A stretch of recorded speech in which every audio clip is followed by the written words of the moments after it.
Welcome back to DDMC Live.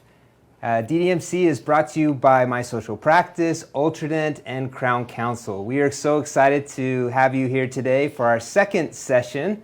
We had our morning session, actually it ended up being a little bit later on in the afternoon, but we had that a little bit earlier today. And it was a great session. So much information, is packed full of information. So if you missed that, be sure to look back in our feed to watch that. It's recorded and you can still watch it. You can either watch it on My Social Practices page, Ultradent's page, or Crown Counsel's Facebook page. So we are so excited to be here today. I am Blake Hadley. I am the president and one of the founders of My Social Practice. And I am here today with one of my co-hosts, well, my only co-host, Hartley. Hi, everybody. You know me, Hartley Lojic, Senior Social Media Coordinator at Ultradent Products. Okay, we have a few more ground rules we want to cover. Like he said, if you missed the morning one and you want those 2 CE credits, please go back and watch it and take the quiz. Now for session 2, it's going to be a different quiz, so watch that at the very top of our feed. We're going to have it pinned. I also want to know, what position are you in the office? Post it down below. Are you an RDH? Are you a DA? Treatment coordinator, dentist, possibly front desk? Let us know who's watching and how we can help you. Other than that, share with your friends, share in your Facebook groups, because who doesn't love free things, right? Yeah, we have a lot. We have a giveaway at the end of the conference today, so be sure to tune in and stay live so that you can watch for that giveaway and you can enter to win. We have a great lineup for this session of the conference. We have Dan Gemp speaking with us, Larry Stanley, Susan McMahon, and Eric Lang. So we are going to lineup. Yes, we're going to focus today in this session, we're going to focus on dental digital marketing culture and mindset. We want to be sure that you're in the right mindset before we dive in to all the tools tomorrow and really get down and dirty into all the things that you can be doing right now in your practice to digitally market to your prospective patients and to help maintain relationships with your current patients. So we'll dive into that tomorrow.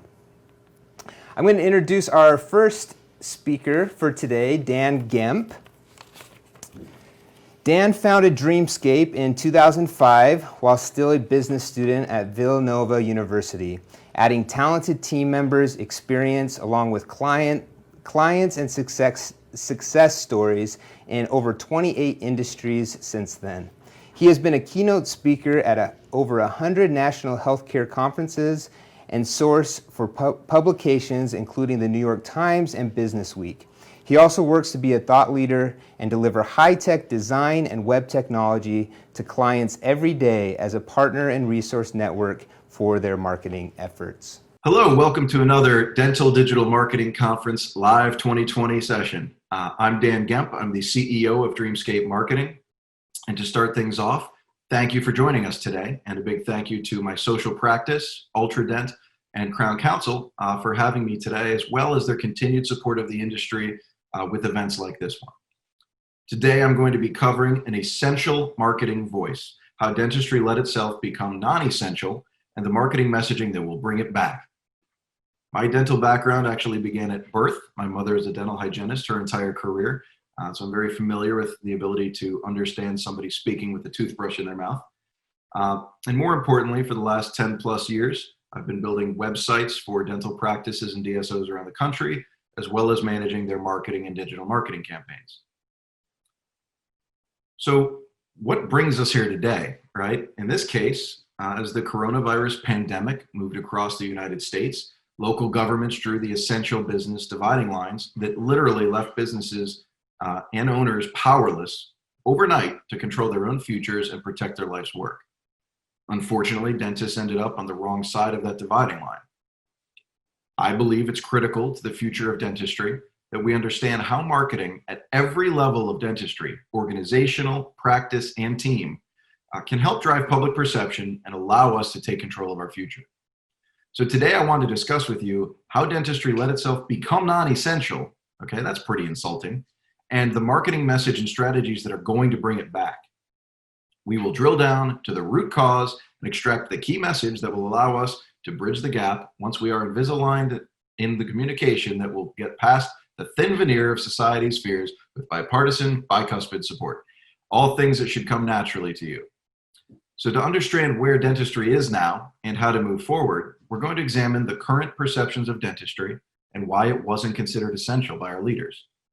The general awareness and pandemic messaging the dental industry should have had in place to achieve essential status and avoid government shutdowns, and the immediate practice level marketing that dentists can begin today to help their practices reopen strong and have a successful second half of 2020. So why wasn't the dental industry considered essential? I personally think you're all quite essential. The answer is that while you do a great job of practicing dentistry, we don't do such a great job of telling the public about it. And for the majority of the general public, their primary interaction, and sometimes only interaction with the dentist, is their twice-a-year cleaning and checkup. So it's fair to say that for the majority of the general public, their perception of dentistry, it's just a place you visit every 6 months to have your teeth cleaned. Hardly essential. So right or wrong, fair or unfair, perception is reality, and marketing controls perception. In the dental community, we were well aware, are all aware of the serious health consequences of poor oral health. The mouth is a portal of entry for all kinds of infections and disease. Gum disease is the most common chronic inflammatory condition in the world. Poor oral health is linked to a host of illnesses, including heart disease, diabetes, respiratory illness, osteoporosis, rheumatoid arthritis, endocarditis, pregnancy, birth complications, pneumonia, infection. Okay? I know that 9 out of 10 dentists know all of this, but do 9 out of 10 Americans? That's my point today, right? When was the last time you heard dental health education content delivered in a public service announcement format to the public? Dentistry wasn't considered essential because the national messaging wasn't in place to guide the public perception that it was. Let's talk about awareness, messaging, and advocacy first, and then get down to the tactical, practical things that you can deploy today. So the Dairy Farmers of America, Cotton Incorporated, these are organizations that represent the interests of the members of an industry, regularly running public awareness style advertising campaigns. But why? They're not worried that I'm going to forget that milk is delicious and that t-shirts are comfortable. They're not alerting me to a particular single buying opportunity, and they don't directly benefit from the actions I take as a result of seeing their commercial for milk or cotton. So why do they spend immense time and huge budgets doing it? Well, simple answer. They understand the value of awareness. Humans in 2020 are bombarded with information, and due to guys like me, so much so that they have to make 35,000 decisions daily. If you repeatedly present a message to the public, it becomes ingrained, and that message goes into the collective consciousness to the point where we all accept it as fact. It lives in the background of our consciousness, just waiting to be called upon, as I'm about to do now. Got milk? And if so, does it do your body good?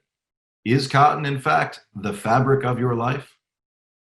Probably not. But if I said that milk or cotton were key marketing campaigns, right? These are the slogans you'd repeat back to me when I ask you about them. So when I step in front of my bathroom mirror in the morning to brush my teeth, or even better, when I receive the "it's your time for hygiene" appointment text message or email, I'm confronted with a decision. Is this important enough to make time for right now? With only seconds to consider it, your messaging is already living there, waiting to be remembered. A healthy mouth is essential to my overall health. So how do we become more essential when we know that we are? There's no shortage of brilliant minds in dentistry. There's no shortage of organizations and platforms to support dental networking and education. Many of them are going to be speaking to you during DDMC. But a lot of these are internal facing, right? The missing component, as I see it, is an external one. Dentistry must craft and deliver a public-facing message that conveys the value of regular hygiene to everyday people. And they do this by connecting it to serious health issues that are prevented by strong oral hygiene. This essential status messaging, right?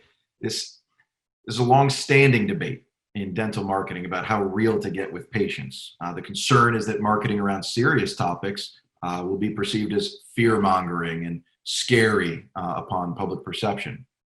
And the public already fears dentists to a great degree, a bit irrational, but This fear often steers our marketing away from discussing the more serious health issues, which makes life easier, but removes a strong argument for essential status as a life-saving practice of medicine.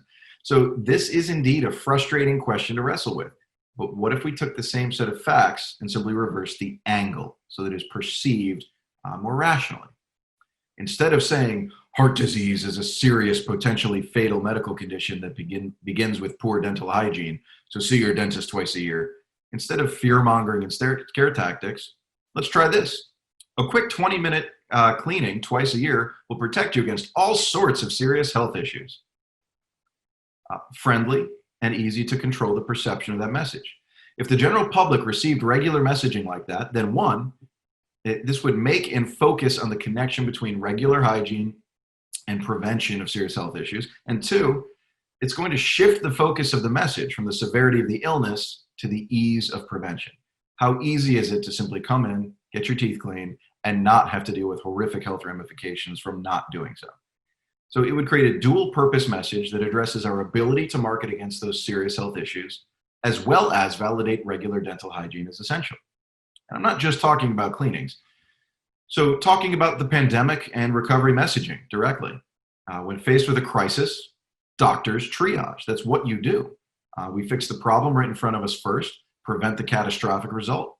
To do this, we give up the capacity to step back and see the larger picture. So once you save the ship from going down, you have to tell the passengers it's safe to come out. In the months since the pandemic hit, I listened for such a message from dentistry, waiting for the field to take that final critical step of crafting a public awareness message that patient safety and best-in-class transmission prevention has always been commonplace, and especially now at the core of what we do. So where were the PSA ads? Every retail company from Chevrolet to Panera immediately got on television and told me that they had my back and that we're in this together. And most importantly, here is how I've made it safe for us to do business. So a little reality check on the beautifully crafted, heartfelt messages. They're marketing. Cars and soup and salad combos are certainly no more essential than healthcare. Even barbershops have recently received more press and more positive press, and they're driving a stronger case for being essential than the silence coming from dentistry, right?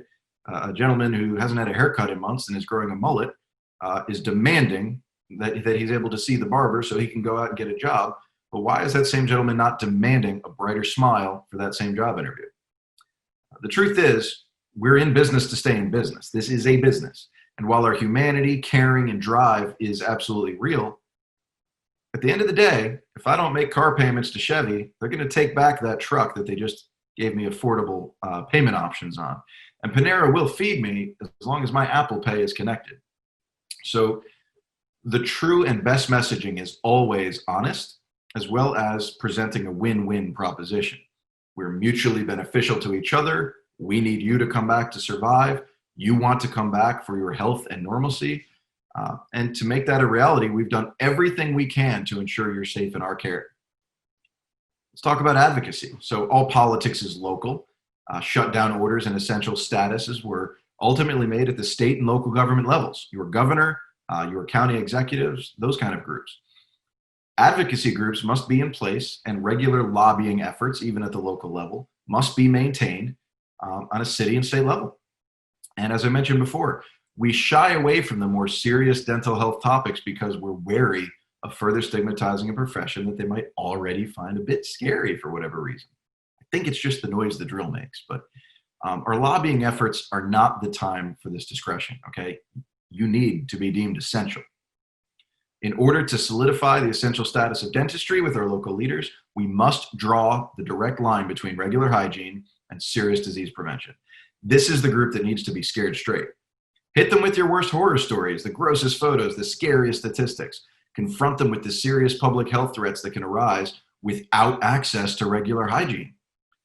Regular dental hygiene is a very acute example of preventative care in medicine, where society accepts emergency cases as essential when it's too little too late that could have been prevented in the first place. Do you want to die of a heart attack from an oral abscess? I don't. So parallels to essential services should be more prevalent. the impact of a good smile on mental health, on obtaining employment, on the interpersonal relationships in a limited social and dating scene in America right now. These are problems that you're contributing to the solutions for. So what should doctors and practices be doing right now? Okay. On a personal note, I would advise that you all sit down, carve out some quiet time, and just start a list. Nothing fancy. Open a Word doc, grab a legal pad. If you weren't in the midst of the greatest fight you've ever been in to save your business, what would you have done differently? Whether we've been seeing the worst of this current disaster or not, it won't be the last. And so having an established and organized set of thoughts is going to be tremendously helpful to you and to your marketing. So to the practice level marketing, the goal is now to establish normalcy. Hey, everybody, it's okay to come back. Just your neighborhood friendly dentist here. Reconnect with your patients and your staff, address their needs, and move forward. These are tactics that we're currently working on with our dental clients to address their needs and reopen strong. And much of this you can do yourselves. Internal messaging. You need to outline a reopening plan for internal use. A key audience is your team. They need to be saying the same thing consistently and feel confident in your plan to move forward. External messaging. Our practice is open and safe. There are not enough places that you could put that message. Remind people that dental practices already had transmission mitigation procedures in place. They were already safe places that were fighting infection. Demonstrate that you're executing a best-in-class, hygienic, and safe environment. New procedures to mitigate transmission. Temperature taking at the door, expanded PPE, social distancing measures, reducing appointment capacity per day, and the concept of the parking lot waiting room. Those are pretty basic things that you could deploy immediately. Delivering the message. Okay, so a consistent and complete answer across all practice channels. That's how your marketing must work. Consistent, complete. Start with your website. Mobile first. More than 70% of your patients are engaging you through the mobile version of your site on your phone. I can't tell you how many dentists overlook this critical search engine ranking value. Okay, local search is dominant, mobile search is dominant, and it's a higher conversion percentage of people that engage you through their mobile devices. Your blog and your content. What a good time to produce content to put people at ease after Google's May core algorithm update. This will help your site to rank higher. It will drive more traffic and inquiries, and you can publish your response and protocols for your approach to COVID. So it's a great time to add this content. This should cover practice updates, new operational and procedural explainers, specific topic advice, short, focused, keyword optimized advice, general oral health information, staff profiles, and how-to explainers. Job posts. You may be struggling with staffing issues from folks that don't intend to come back. Online business listings. It's time to update all of your external public-facing information on all of your channels that your practice maintains. Google My Business, I believe, is the most important. They've even added features where you can publish your COVID-19 expanded hours, protocols, and whatnot. Your social media. All of your patient-facing content should live here. Online reviews. My social practice would be the experts on that, but now is the key time to ask for reviews. Your patients are available. They may feel very important if you made special accommodations for their safety and their families. And these reviews are going to help you to boost your online reputation, improve your search rankings, increase your lead conversions. I mean, the list goes on. So let patients know at check-in, or if they're sitting in their cars waiting and they're long-running patients, that's the perfect thing to do while they're bored waiting. So simple, inexpensive ways to gain and garnish new reviews. Industry listings, just make sure they're all accurate and all up to date. Now is not the time to miss a phone call. And getting an e-newsletter going, right? What a great opportunity to educate your patients, get a simple email campaign going, practice level public awareness. So what should be done on a national scale to be deemed essential can be done at a local scale to your own patient base, so that you return to a thriving environment and not a fearful patient base. Paid and organic SEO. Paid search is an opportunity to get immediate traction, and you may need that right now. And organic SEO and content generation would be a long-term strategy that you should consider as part of this new normal, even though I hate that term. Let's talk about the formats, right? What do things need to look like now that marketing can be produced on an iPhone and such? If a picture is worth 1,000 words, what is video worth? Video faithfully conveys tone and expression and creates personal connection. People are more willing to watch a video than read an article about it. It's informal, it's fast, it's evergreen content that has a good shelf life of years, and it's brand building, right? In dentistry, you can establish trust and it alleviates fear. It'll improve your rankings. Google does own YouTube, and you can transcribe those videos as simple articles for content marketing or emails. So the applications are endless, but I would recommend video first. You should all take a moment and plan out a video series and how you can educate people with video. A few examples: a reopening video.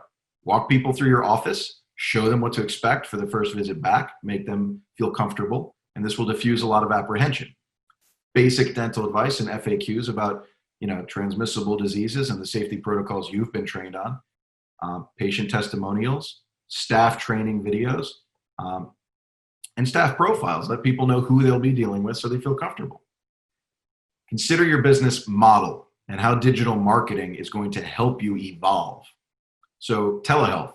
This may just be a first point of contact or a triage mechanism, not an actual treatment mechanism, but it's remote, it's safe, it's quick, and it'll help you to prioritize the backlog of patient needs that you'll be experiencing very soon.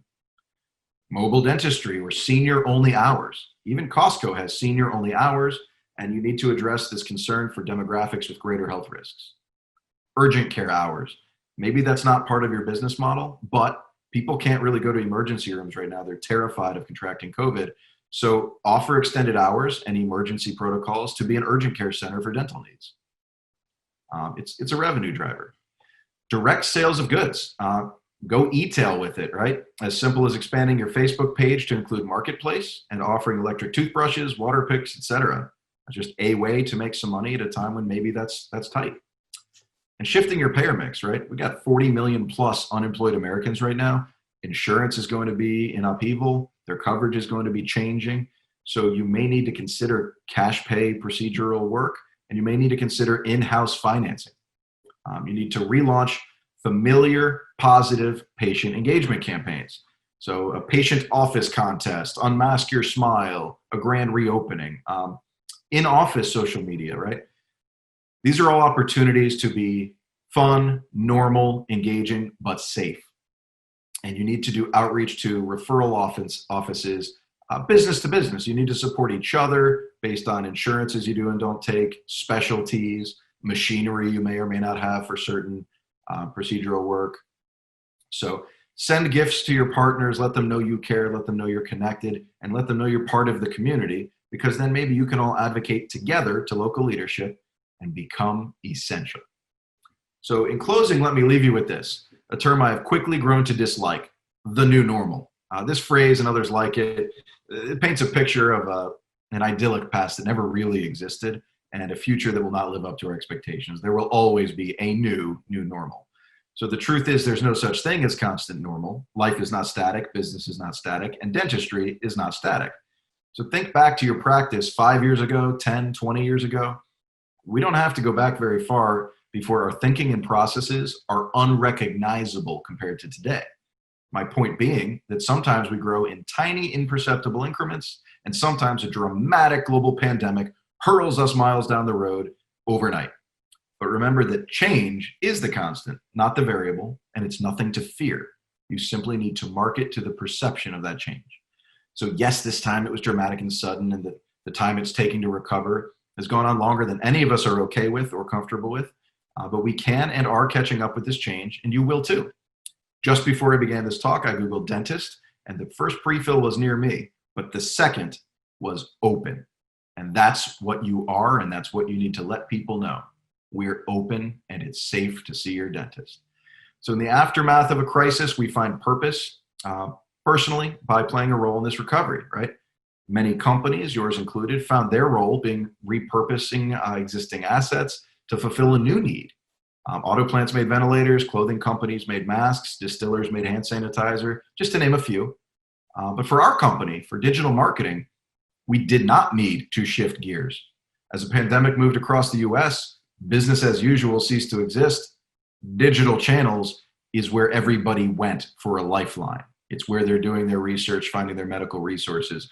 So it was clear that in digital marketing, right, the role as a connector between patient and provider would become more important. And that's where your focus needs to lie. That's where your market demand is. It's where your business opportunity is. So digital marketing is absolutely going to be helping dental practices to navigate and recover from this crisis, but it can also be an intimidating world to work in, right? So even if it's your full-time job.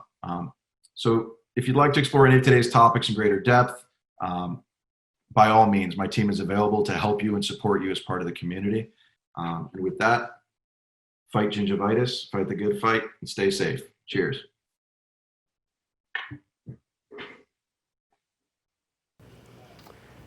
Thank you, Dan. Just as a side note, do not try that at home. We do not condone taking a shot of Listerine. We want to know, Dan, if you're watching right now, did you drink that Listerine after you swished? Or did you spit it out like you're supposed to be doing? We've got to know. Drop it in the comments. We know that you're here. Awesome. Hey, well, everybody, me and Blake actually have a question for you. Are you still under quarantine? Is your office opened? When did you open, or when are you going to be open? Drop it in the comments. Let us know how we can help you, where you want to provide any content we can if you're open or not open, but we don't actually know where you're coming from. Everywhere is so different on this, so we would love to see what the status of your office is. Yeah, definitely. So it looks like we're going to have our next speaker, Larry. And if you've been watching our feed, Larry, we also know that you're here too. I know Larry is a comedian, and I'm wondering if you guys know what a dentist's favorite time of day is. First person to comment that, I will Venmo you $5 personally. Whoa, all right. So put your Venmo account in there too so she can Venmo you that. Larry is a longtime client of My Social Practice. We're really good friends with Larry. We've known him for years now through the Crown Council. He's also a member of the Crown Council. He is a great guy. All right, and let's introduce you to Larry.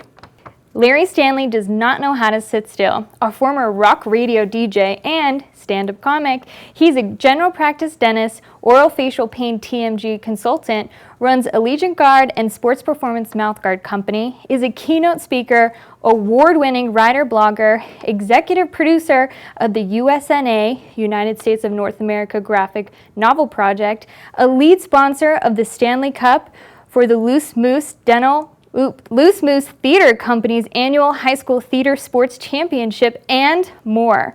For more information, check him out on his Facebook page, LinkedIn, or his website at drlarry.net or drlarryspeaks.com.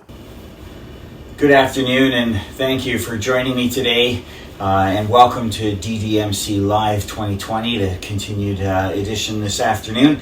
I'm Larry Stanley, and I'm coming to you from Calgary, Alberta, Canada, and today we're going to talk a little bit about success is all about relationships, how it applies to our patients, and how it applies to our marketing at the end, and away we go.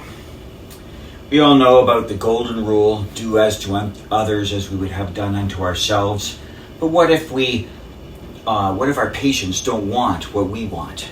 I much prefer the diamond rule, which is taught to me by the late, great Nate Booth. The diamond rule is finding out what our patients want and then finding a way to provide for them what they uniquely desire. It's more focused on the patients and what they want as opposed to what we want for them. But we must understand a few basic things. We must understand that people don't care what you know until they know how much you care. We must understand that people don't buy what you sell, they buy who you are. I'll say that again. People don't buy what you sell, they buy who you are. And that you need to know what to say and not just say what you know. Our patients know that we are smart and they know and trust that we know what we know, but we need to know what and how to say what we know to them so that they understand and explore, accept what we say for them better because of the relationship we've built with them. So how do we do that? 2,500 years ago, the late Hippocrates, the father of what we consider modern medicine, was the person who studied the human body and the human mind. and much of what he did laid the foundation for even modern psychiatry today. And he wrote a book he called The Four Humors. And in that, he divided human personalities into four distinct types, and he called them sanguine, choleric, melancholic, and phlegmatic. Now, I'm not going to go into the details of what those four personality types mean. Just suffice to understand that he divided human personalities into four distinct types. And nothing much changed in the world of psychiatry and psychology until about 100 years ago, when Dr. Carl Jung, the famous psychiatrist, came up with a book he called The 8 Psychological Types for Self-Evaluation.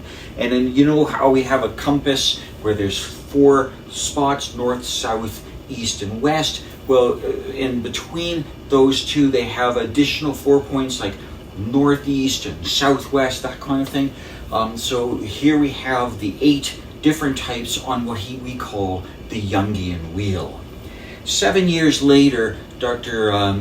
William Marsden took the work of Hippocrates and the work of Jung and simplified it a little bit into what he called the emotions of normal people. And in it, he came up with what he called the wheel of self-development and divided personalities back into 4 distinct types. He called assertive, buoyant, calming, and detached, A, B, C, and D. And from there, we have, it has transformed those 2 things, Jung and Marsden's work, into how we do psychological testing today. Many people in North America are very familiar with DISC, D-I-S-C.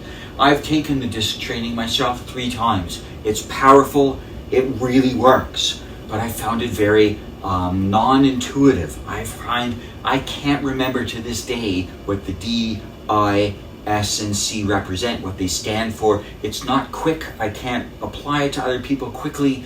And so a group out of Scotland created what they call the Insights into Communication or Discovery Insights color wheel.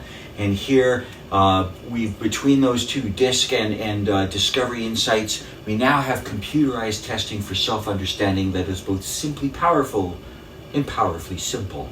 So let's explore it a little further. If you take a horizontal line, and on the left you are introverted people, and on the right you are extroverted people, and if you take a vertical line, and at the top you've got task-oriented people, and at the bottom you've got people-oriented people, and then you create a circle, on the upper right corner are going to be reds. And the reds are the extroverted, task-oriented people. These are the drivers. These are the political leaders. These are the leaders of large businesses. These are the captains of the sports teams. These are the people who have places to go, things to do, and people to see. They want to change the world. On the bottom right are the yellows. The yellows are the extroverted, people-oriented people. These are the people who are the life of the party. These are the social interactors. These are the influencers. These are the people who do not stop talking. These are the people who, while you are talking, will interrupt your sentence because they have so much that they already have to say too. These are the people who are very motivated by emotion and will later justify it with logic if they can. The yellows want to party with the world. On the bottom left are the greens. The greens are the introverted, people-oriented people. These are the social workers. These are the healthcare workers. These are the people who will volunteer at the local animal shelter, at the food bank. These are the people who want to make the world a better place. There they want to repair the world. And on the upper left is the blues. These are the introverted, task-oriented people. These are the people who are happiest interacting with machines and other things as opposed to interacting with other people. These are the computer programmers, the gamers, the researchers who work in a lab. These are the accountants, the engineers. These are the people who want to organize the world. Now, when I first learned about this, my very first business coach, Chuck Bean, told me this story, which I've never forgotten 25 plus years later. And I want to share it with you now. So imagine you're in an elevator. The door opens up and in walks a red person. And they push the button for the floor they want to go, and they push it 2 or 3 more times because they want to go where they're going to get going. The door closes. The door opens up and in walks someone who's yellow. And they start talking to everybody in the elevator and forget that they even have to push the button for the floor that they need to go to. The door closes and it opens and in walks someone who's green. And they push the button for their floor, and then they make sure that everybody else is going to the floor that they're supposed to be going as well. The door closes. It opens and in walks someone who's blue, and they count the number of people and quickly assess the situation, look at the plaque that tells what the capacity of the elevator is, and decide if it's even safe to be on the elevator. I found that elevator story was such a brilliant example of the 4 personality types that I've never forgotten it. So how did we do this? How did we apply it to my team and to my patients? We'll start with the patients. And our red patients want to change the world. They've got places to go, things to do, and people to see. Now, the vast majority of our patients are already existing in our practices. We know who they are. And so in our morning opportunity meetings, in our morning what people call huddles, we know who's coming, and so identify who are going to be the red patients. And you may not know it, but the admin people will, or the assistant or the hygienist, someone will know that person and say, oh, that person's red or yellow or green or blue. For the red, you want to know them, identify them, get them in and out on time. Know when they're coming, get them into the operatory right away. Don't keep them in the waiting room. If you're going to talk to them about treatment planning, they're going to make their decisions quickly. So be prepared for them to say yes and be able to schedule quickly. It's not good enough to say, Mr. Jones, I think you need a crown on the lower right first molar, and he'll say yes to it, but we can't do it until sometime in August. That's not going to work. So be prepared to respond quickly, efficiently, in the fewest number of appointments. Now the yellows want to party with the world, and you also do not want to keep them in the waiting room. But not because they've got places to go and things to do and people to see, but because they're going to stand at the front desk and talk to the admin people, and no one's going to get any work done while you're keeping the yellow person waiting. So get them into an operatory right away and give them something social to do. Get them on the internet, on Facebook or Instagram, or give them an iPad. Give them something to do from a social standpoint, and they'll be happy.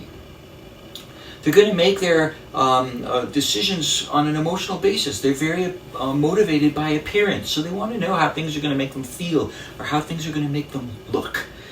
And they're going to make decisions very quickly, but they're also going to change their minds very quickly. So write everything down, what they said, how they responded, and stuff like that. So when Betty comes back and she's changed her mind at the treatment appointment, you can remind her about what you've talked about and the decisions that were made, and she will reverse her change of mind and go back to the original position fairly quickly and fairly easily if you manage that relationship in a positive and affirming manner. Record everything and away you go. Now the greens want to repair the world. They are okay with waiting. They'll often bring their own book to read. I'm okay waiting. You're taking care of other people, and that's great. So they are wonderful that way, but they are not motivated by appearance. They're interested in basic health care because they would rather spend the extra money at the food bank or in the animal shelter or their pet as opposed to on themselves.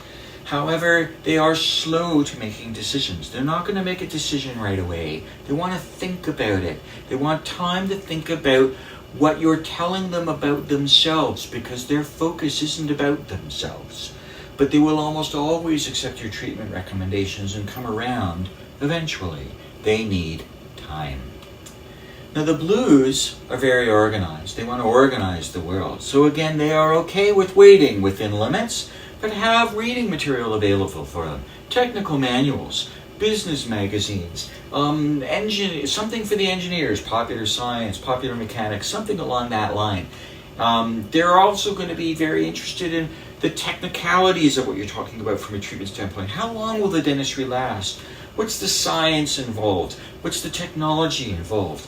And they're going to want to think about what you're telling them, and they're going to want information. They're going to want website references. They're going to want links. They're going to want brochures. They're going to want papers. Anything you can provide them, they're going to go home and they're going to research the heck out of whatever it is beyond the basics that you've recommended.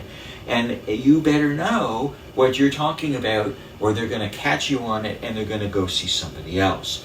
But if you're not confident in what you're recommending to them, or if you don't refer appropriately, they're going to catch you and they're going to leave. How I used it with my team was profound, because I had them all tested and we all got to understand what each other's personalities were like. So our team knew what each other was like, and they knew me and I knew them. And that allowed us to communicate better with the team. We understood how we responded in various situations and why. And that created a level of better communication, a level of harmony, and the whole office environment changed. And our patients noticed it right away. We were a great team before, and this elevated us to another level again. It really worked well on our existing patient base, like I just talked about. We discussed it at our morning opportunity meeting, and we've used it in our internal and external marketing, which I will discuss a little bit later. And then the coronavirus hit, and everything changed. We had to shut down our practices. Mine was closed for 8 weeks. Professor Wong, a marketing professor at the Queen's University in Kingston, Ontario, Canada, talked about how we have to survive the shutdown, revive our businesses so that we can later thrive. Now, most of us are back in operating our practices. We've gone through the survival phase, but we have to revive. Our patients, it's a reset button, not only for our businesses, but our patients' opinion of us has been a total reset as well. They're going to come into our practices, they're going to look at us with new eyes as if they are new patients. We have to get to know them all over again, and they have to relearn to trust us. But the secret to success is that it's not a secret. Find out what other people are already doing successfully and copy that. Crown Counsel is a great way of doing that. The more you know about your patient, the more they think about about what you're doing. I'll say that again. The more you know about your patient, the more they think you know about what you're doing. And that people will forget what you said to them, but they will never forget how you made them feel. It's a reset button. So we need to remember about team communication after post-COVID, our direct patient contact post-COVID, and our marketing post-COVID. From the team, what are their fears and anxieties? Ask them, do they have families at home? Do they have little children at home?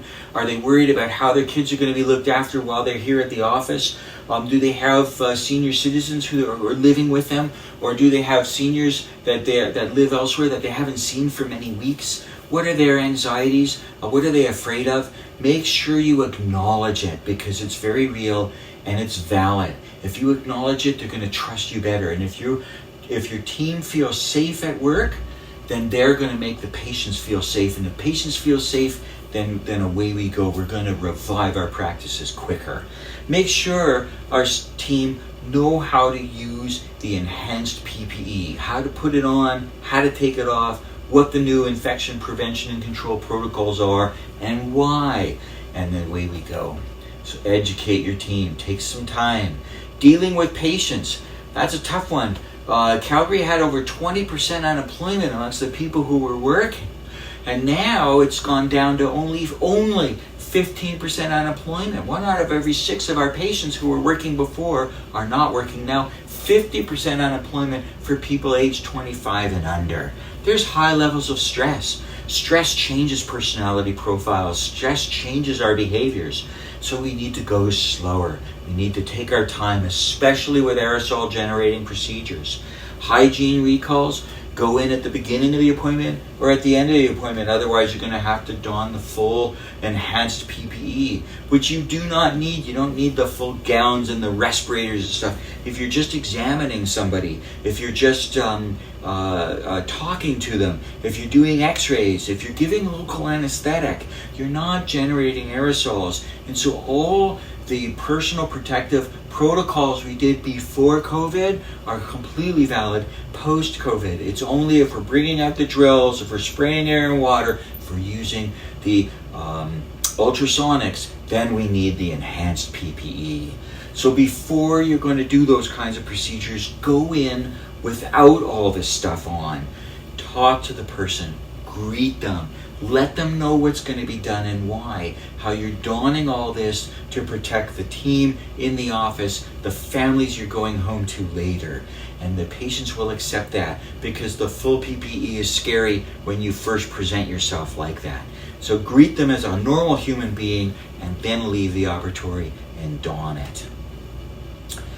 Specifically, the reds are going to be more red. The businesses, many of them will have been shut down, and these leaders have been unable to lead, and that's affected their ability to pay their bills, and they're worried about their financial future and how they're going to take care of the people who work for them. Or they've been open all this time and they've worked extra hard and they're tired and they're stressed and they're exhausted. You want to listen to their story because they're going to have a story to tell you, but the principles are the same. Get them in and out on time. Be to the point in your discussions, quick, efficient, be confident, and as always, be kind. Kindness counts, especially post-COVID. The yellows, gosh, this was the worst thing for yellows. They crave social interaction and they've been isolated, and now they're out. Holy smoke, they've got stories to tell. This is the time when they could be standing at the front desk and talking to the admin people briefly. Get them into the room and schedule extra time for the yellows. You should know who they are. Schedule extra time so you can sit down and hear their story. Acknowledge their emotional impact of all of this on them, and they will love you and they will trust you. But be prepared to redirect them back on track if they go talking for too long. But do acknowledge their fears and anxieties. Emphasize how the dentistry you're going to do is going to make them feel. Emotion-based response is later justified with logic, and remember, kindness counts. The greens have been healthcare workers and they've been working through this, so they're tired and they're exhausted and they're anxious too. And although they have their stories, they're really more interested in your stories. So make sure you've got the elevator story, the 30 to 60 seconds about what you and or your team have done during this period of time in the shutdown and your revival, and they'll want to hear your story. So be sure you've got one and make it positive. They're not really interested in bettering themselves right now. They want basic health care, but they're going to do everything you recommend from a basic health care standpoint, and they're going to schedule their next hygiene appointment down the road, and they will come back. And remember, kindness counts. And finally, for the blues, they've been organized and they like being isolated. This has been a golden opportunity for them to get stuff done. They didn't mind being isolated because that's how they normally are. And so working at home, working on their own, this is their normal modus operandi. And most of them have probably been working throughout this period of time as well. And they also may have a story, but they're going to be more interested in your story, and more specifically, they're going to want details or information or even research behind what's going on in the COVID world. How did it affect us? What's the new infection prevention control guidelines and protocols, and why? And they may even accept more complex treatment recommendations now if they feel safe and if the recommendation seems logical to them now. And as always, kindness counts. And marketing, well, this is a really important part post-COVID. First of all, our website. Our website is the hub of all of our marketing. Everything that we do marketing-wise should be pointing back to our website, because our website is where we can tell our story in total completeness. But we need social media to engage with our patients on an active basis all the time, before COVID and even more so now. And there's all the different kinds of social media, because they reach different groups in different ways, whether it's YouTube or TikTok, or whether it's Instagram or Facebook or Pinterest or Twitter. These are all valid social media outlets to tell your story. And you want to tell your story and reach the different personality types in different ways. So our red patients are going to be looking at what you're doing from a leadership standpoint. Our yellows are going to want to know what books we've been reading, what movies or TV shows we've been watching during this isolation, what music we listen to, if there's been social events or something we've been supporting, what have we been doing there? The greens are going to want to know what kind of charitable things that we've been supporting, how have we been supporting the community, making the world a better place locally, nationally, internationally, throughout this period of time. And then the blues, you're going to be looking at how all of this is coordinated, interactive, and connected. And my social practice is a great way for helping you manage your social media and all these different outlets, and making sure you tailor make your stories depending on the different types of patients that we have and the personalities, so we can enhance their relationships. They're not interested in us teaching them about dentistry. They want to hear stories, because human beings were wired for storytelling and for story listening.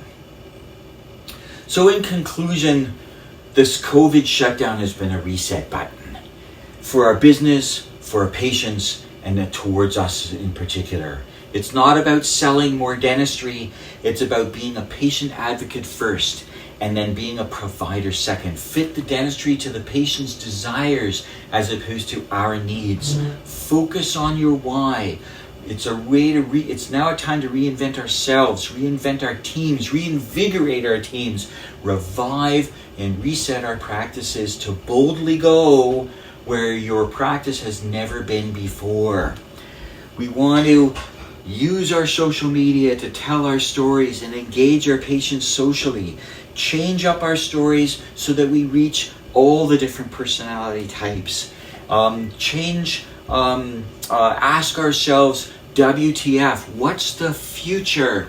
Make sure we enhance our BLT, our believability, likability, and trust. And finally, find your PB&J, your passion, beauty, and joy in your work, in your day, in your team, and in your life. Because success is all about the relationships we have with our patients, with our team, and with our families. Thank you very much. All right, thank you, Larry. I think that was so perfect as we're talking about the mindset, the digital marketing mindset. In my presentation tomorrow, I'm going to talk about all the different types of content that you can be creating. And I just think that this is so important to understand the personality types first, so that you make content for every single type of personality. So some things will resonate for some people, other things will resonate for other people. So that's how you get that engagement that we want so much on social media, is by resonating to a bunch of different types of personalities. So we're going to dive more into content tomorrow. So Blake, have you ever taken the color personality test? I think I took it a while ago, and I think I was a blue, think maybe you were a blue, white or blue, something. white. Okay. I'm a yellow, red. I don't know if you guys could tell. Yeah, we want to know what your personality type is, and after watching Larry's presentation, comment with your color, what you think you are, and tell us why you think that you're that color. Please comment in the comments below. I also want to let you guys know, a lot of you said the correct answer of 230, but the answer I was really looking for was 230. So sorry. Congratulations, Ashley Marabito. I hope that's how you say your name. I'll be DMing you, and I'm going to Venmo you $5. You can buy a lot with $5. That's like 4 ice creams, okay? It is. All right, we're going to move on to our next presentation, which is Susan McMahon. Susan McMahon has enjoyed a successful career for over 25 years in the dental industry. She is an accomplished cosmetic dentist, national key opinion leader, educator, and author. She created, managed, and marketed the Aesthetic Dentistry Pittsburgh brand, growing the largest cosmetic dental practice in Western Pennsylvania, developing systems and teams for consistency, providing excellent products and offering unparalleled customer service are the hallmarks of the brand she has created. Young people are seeking out cosmetic dentistry and plastic surgery in record numbers. And as we're in this post-COVID phase, I think it's really important for all of us to recalibrate the way we practice a little bit and maybe look at some avenues that we haven't really explored before. And one of them is treating these younger patients. Selfie culture has really driven this change. So teenagers, young adults document so much of their lives on social media. They're always taking pictures of themselves, sharing with the world. And because of that, they have changed really the standard of beauty in our country and across the globe. They now hold themselves up to a much higher standard. They're comparing themselves to celebrities and to all their friends on social media, and they're running these photos through Snapchat filters, through face altering filters, and sort of enhancing and improving the way they look. And then they're seeking out medical professionals like us and plastic surgeons to make themselves look the way they do on their Snapchat and their social media posts. So it's been a really interesting phenomenon, and I want to spend a little bit of time talking about how we recognize that, how we address it in a really conservative, responsible way, provide treatment for them possibly, and then how we get them to engage on their social media to help drive like-minded patients to our practices. I'm going to take a look at just several examples of the kind of work that I've seen over the last few years come from just these kind of patients. So a lot of these younger people have been to their general dentist, they've been in their practices for their entire lives, and they may or may not have expressed to their dentist that they had a desire to change something. But what I find is they're seeking me out and they're turning up in my office, and they're coming in record numbers. Like I said, last year, annually for the last 5 years, over 250,000 plastic surgical procedures have been done on teenagers 13 to 19 years old. And we're seeing the same numbers in dentistry, and they continue to climb every year. And there's a big debate about whether we should be doing procedures on these patients. I think what's really important is that we're listening to them, we're addressing their needs, and that we're doing it in a way that's not harming them or altering them in the long run that's going to be detrimental as they get older. I think it's also really important that we have a discussion with them about long-term effects and with their parents, because younger people tend to be carefree, let's say, with their futures. They're not so worried about having to redo restorations as they get older. They're looking for the immediate fix. So most of these cases I'm going to show you in the next couple of seconds have been done with no prepping at all, absolutely no enamel reduction, or absolutely minimal enamel reduction. But each of these cases also came to my office from their general dentist, and many of them report that they talked to their general dentist about it, or they talked to the hygienist about it, and they were just told, hey, you look great. No, you don't need to do anything. Your teeth are perfect. So many people would love to have teeth like you. But in actuality, these little issues are affecting their self-esteem. They're affecting the way they put themselves out in the world, possibly affecting their schoolwork, definitely their social interactions. And I think if we're able to do something that helps their confidence, that is responsible and takes care of them, takes care of their issues without doing harm to them, I think it's a great service. And you'll see a lot of happy patients in the after pictures. So this little girl had that diastema between her front teeth, did not want to have orthodontic treatment to close that. She looks very young here, but she was actually in high school. And really simple procedures here. A frenectomy was done on this particular girl, some whitening, a little bit of gingival sculpting, and a closure of that diastema just with direct composite between 8 and 9. This patient, a few months in clear aligners to align those anterior teeth a little bit, so I didn't have to do a lot of prepping. And then I put veneers on 7, 8, 9, and 10 with some whitening. This guy was 12 years old in this picture, and he had a tooth size discrepancy. So those teeth are too small for his arch, and he'd been to multiple orthodontists and multiple dentists, and everyone, orthodontics really not an option for him. And everyone kind of said, when you get older, you can get those spaces closed. You know, maybe when you go to college or when you're finished with college, you could get some veneers or crowns on those teeth. And I think it's really important, and was a huge issue for this guy, that so much so that he sought me out. He was the one that did the Google search, and he was the one that drove his consultation appointment, asked his parents to come and have us have a look and see if we could do anything. That is some no prep veneers on his teeth, and I put them on when he was 12. He's 25 now, still wearing them. This little girl, this girl is 19 in this picture, getting ready to go to college. She has a twin, and you see she's got misshapen front teeth and peg laterals, and 8 and 9 are uneven and slightly, 8 is slightly lingual to number 9. And she was just really conscious of her smile, I think especially so because her twin had beautiful, perfect teeth. So this was a relatively straightforward procedure, some gingival sculpting, some whitening, and almost no prep veneers, 7, 8, 9, and 10. And what a difference that makes for her. You need to clean up. Do you like it? Okay.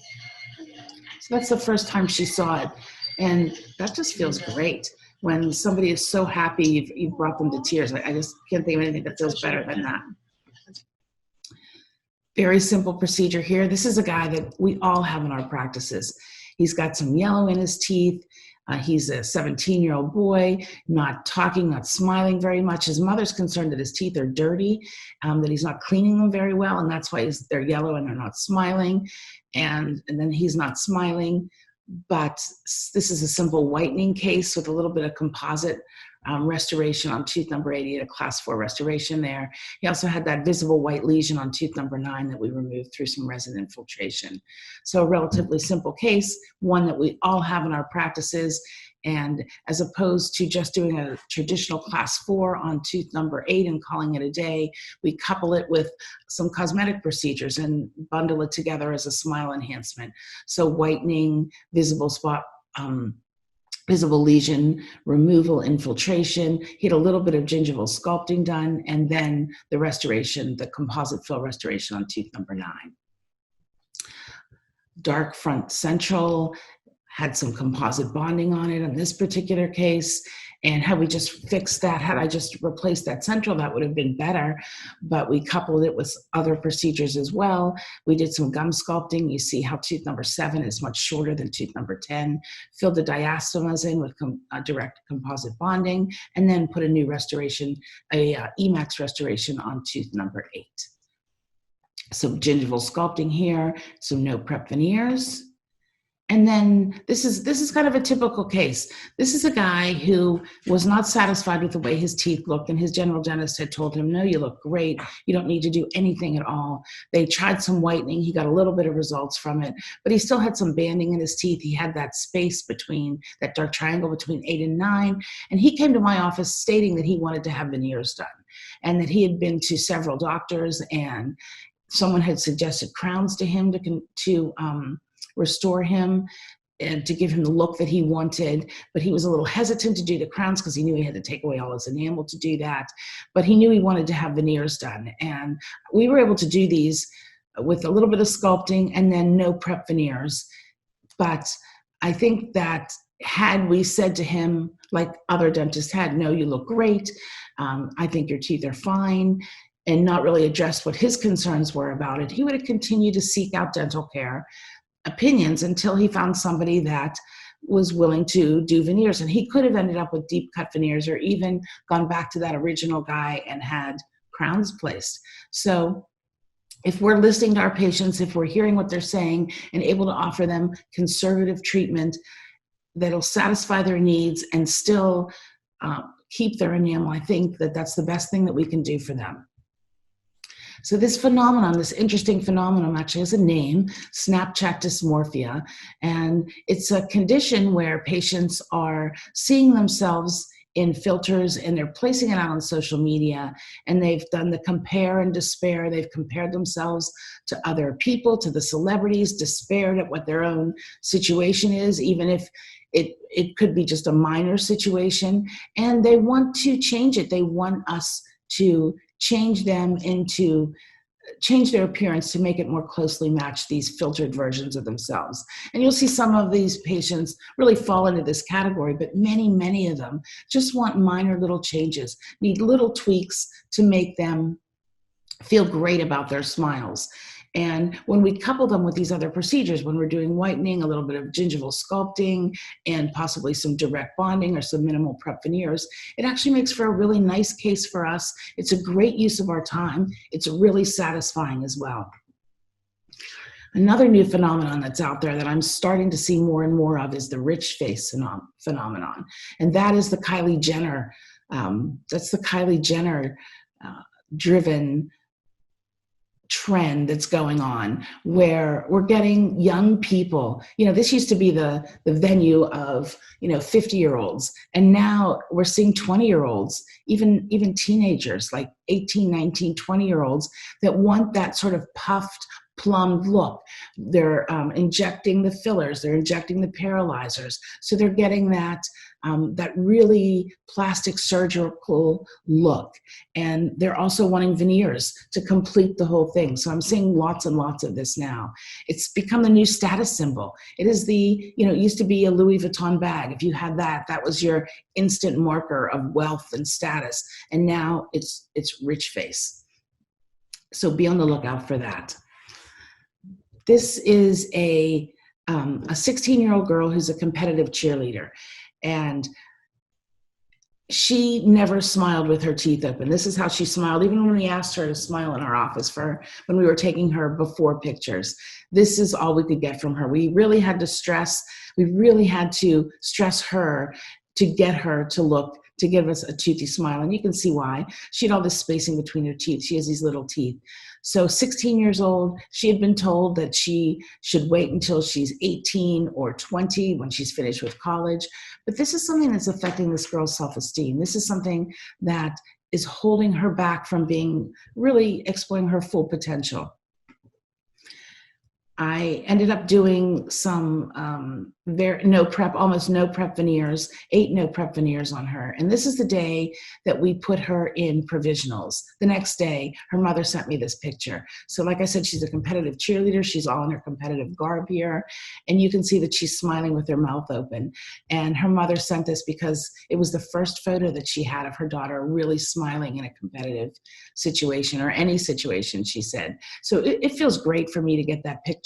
And I think what's remarkable for us in this discussion is that she shared it on social media. She immediately put this out there, her mom and her, on her social media, and tagged us in the picture.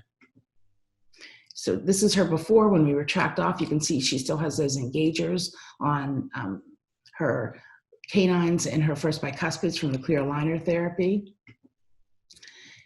Upper picture is a little bit of gingival sculpting that was done with the diode laser, the Gemini from Ultradent. And the second picture is her prepped picture. So really just rounding out all of those sharp edges. Most of this is done just with a finishing disc. Rounding those out so there's no stresses on the porcelain, and all of these restorations are going to be bonded onto solid enamel. So I feel like we're going to get a great long life out of them. And when she has to replace these later in her life, she's still going to have all of her teeth there. So it's responsible, and at the same time, it's delivering the result that she wants and needs. After we're finished with her case, we take a lot of after pictures in our office, and then we also have them. We have some areas where we can take Instagram pictures that are sort of set up for Instagram pictures. And you see her in front of one of the pieces of art in our office. And we took these photos. We actually take them on her phone. We ask her, I have one assistant that's great at really encouraging them to take these photos, and is really excited, and will show them a bunch of photos on her own phone.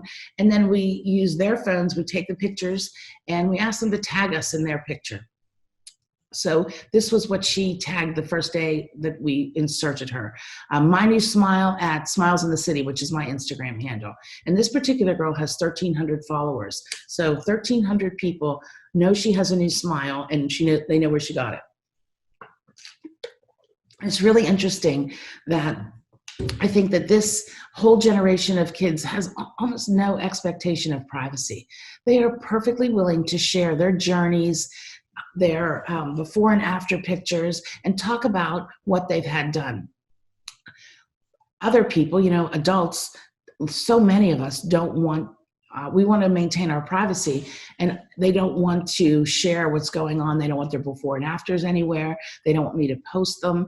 They don't want anyone to know. And I respect that, of course. And I always feel best if when we look at their smile, you can't tell I was there. You can't tell it was dentistry. It just looks like a great looking smile. So many of those patients will say, I just told people I had whitening done if they're asked about their teeth.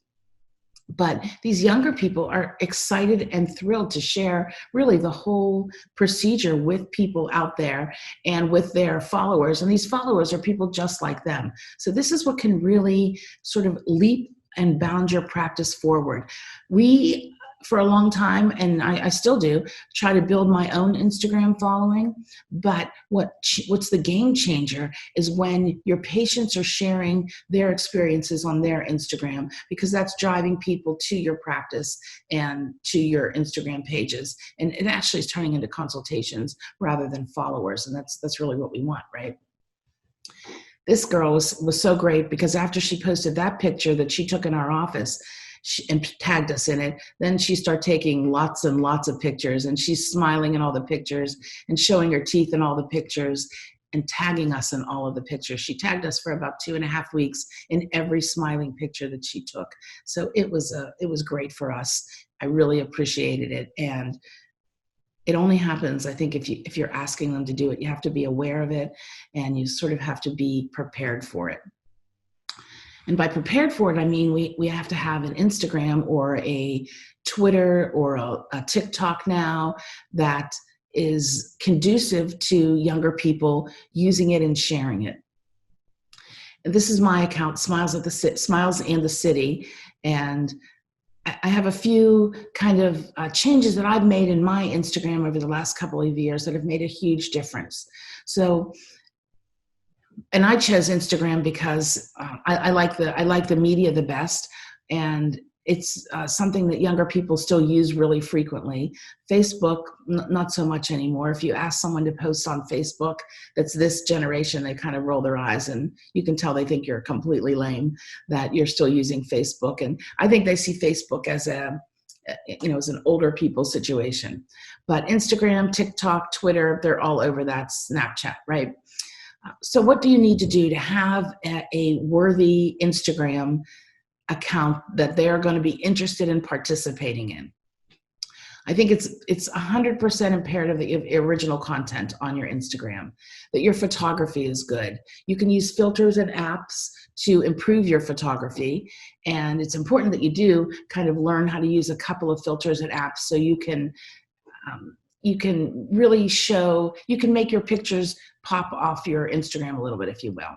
I think the entire account has to be visually appealing, that it's important that you add more than just photos. So some videos, some multi-photo posts. So I'll do treatments in multi-photo posts. So I'll show a treatment through beginning, middle, and end. And sometimes we put inspirational quotes on there. And it's also really important that you put yourself in. So photos of yourself or videos of yourself. And it's important that you do that somewhat regularly, because when people, they're looking for a connection, and they're looking for the person behind the account, really. So let's take a look at what my account looked like a few years ago, about 2 years ago. This is what my Instagram account looked like. It was filled with pictures, before and after pictures, things that I thought were interesting dentally, like you can see what's on there, and sometimes equipment, and sometimes little dental jokes. And I did have some videos on there and some multiple photo entries, but when you look at it, it looks dark and sort of like crammed together, and it just really looked unappealing. So when we talk to these guys and say, hey, can you follow us on Instagram and will you tag us? They immediately go to your account, and you have like 5 to 8 seconds when they look at it, and they decide whether or not they want to participate in their own minds, like, oh, this is cool, or this looks good, or, oh, I don't think so. And my Instagram account used to look like every dental Instagram account. There was nothing special about it at all. Of course, I thought it looked great, and I thought my work looked great, but no one was taking the time to really spend any time there and look around. So I made a lot of changes, and this is what my Instagram account looks like now. So you can see it's much more opened up. It's much easier on the eye. There's some white space that lets your eye and your brain sort of wander around on it a little bit. And it's followable. So people follow it now. So if we ask our patients themselves to follow, they go on and follow. And when they're tagging us in their own Instagrams, and their friends see the tag and come and spend that 5 to 8 seconds on my account, then they're following too sometimes, and they're spending a few minutes to cruise through that. So it's a mix of things on my Instagram account now. So I have some of like arty kind of photography. My account is Smiles in the City because I travel so much to teach that I'll post about the cities that I'm in or some fun things that I've done there. And you see I have my dog in this picture because she's in our office as an emotional support animal. She's there about half the time, and that's always a post that gets lots and lots of interaction with social media. And then I post some inspirational quotes sometimes they're about smiling or dentistry or just life. And this is a bigger picture of my Instagram account, and you can see there's just a wide variety of things going on there. I have some befores and afters because I want people to see what the dentistry looks like, but they're more art-like than they are clinical photos now. Let's see, up here, we do some seasonal things. I was using some tooth polish in this one. That's the photo that I showed you just a minute ago. And then there's me, pictures of me, some videos of me, because it's important for your personality to shine through. I do all the posting myself on my Instagram because I feel like it's important that we maintain a very solid brand through this. But if you have someone in your office that really knows you well and can reflect your value and reflect your sort of personality well, I think it's perfectly great for them to do it too. Here's some of the quotes. By the way, I'm wearing the smile you gave me. The other one is life is tough, darling, but so are you. And how do we make these quotes look like this? There are applications you use. This one comes from an app called Canva. So it's a design app that allows you to make these Instagram ready size-wise and font-wise. Like I keep the same font through everything. It allows me to make these. I can stockpile them up. I might do 3 or 4 weeks at a time, and then I load them into another app, and I use one called Planalloy, which lets me get a whole month worth of posts all queued up and pre-scheduled. So I do this maybe once every 3 weeks or so. I'll queue up a bunch of posts, and I post maybe every 3 to 4 days. And I'm constantly taking pictures in the office and trying to shoot video so I have content to load up into that Planalloy and just have it ready to go. And you see at the bottom, I have tagged myself at Smiles in the City. People love quotes. They love to share the quotes. So if they share them, I want to have some sort of way for them to get back to me. Here's some of the videos that we use that we've taken in the office and I use on the Instagram account. This is a pretty simple one. I'm just showing a little gem being bonded onto a tooth. This one got a ton of play with other dentists and with patients. And just a little adhesive and flowable resin to put that on. This one, little music added in the background. It's drilling through a stent, drilling through a surgical stent for a fully guided implant placement. And this is a little before and after slider that's been really popular too. So just a before and after picture, and it slides back and forth. Then I shoot video of myself sometimes. I'll do a 15-second snap of maybe a 15-second video of maybe what I'm going to lecture about or something new in the office or just anything I want to share. And I think it always gets some views because people like to see movement and they like to actually hear you talking. And you can see by how many times I had to take this that my 15 seconds of shooting a video might take me 30 minutes to do it because I I want to make it look good, and I want to sound good. I'm sure many of you are going to be much quicker at this, but for me, it takes a little bit of a commitment to do, and I just want to share that with you so you don't think, well, that looked so easy. It isn't always perfectly easy, right? I also have invested in a little bit of equipment to do this with. So I have a ring light, and I have it on right now, and I'm going to just show you. If I turn this ring light off, this is what I look like in the video, kind of dark. But if we have the ring light on, it just reflects better light on my face. It makes for a nicer looking video. It darkens the background, shines on my face a little bit. And I'll use a microphone when I shoot these as well. Ring lights, you can get them on Amazon. They cost like less than $100. There's a little mount inside of it for your iPhone. So you just like hit your iPhone, shoot your video with the light on, and you'll get a really high quality looking video to post on your social media. And the very most important thing is that you ask your patients to tag you. So we've done some procedures. We take photos in the office. We have a little bit of content on our account. So when patients tag us and their friends go to your account, you've got something sort of worthy to look at, something they might want to take a minute or two to take a look around with.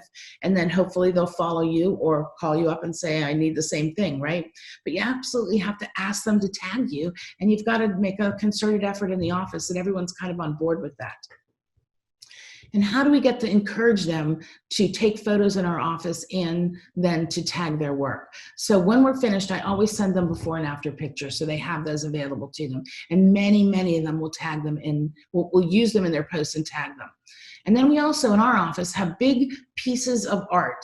And we've seen, you see in other Instagram accounts and on Twitter, people like to take photographs in front of those big wings that are in Nashville. So someone stands in front of them and it looks like the wings are coming out from behind them. And that's kind of what we're doing with this artwork. So this is like a nature painting, and this bird is actually right about height level for many people. So people like to stand in front of it and make it look like the bird is sitting on their head. And they'll tag about that. So it's not so much about like, here's just my smile. It's more of a stylized post, a stylized photo that they can do what they want with.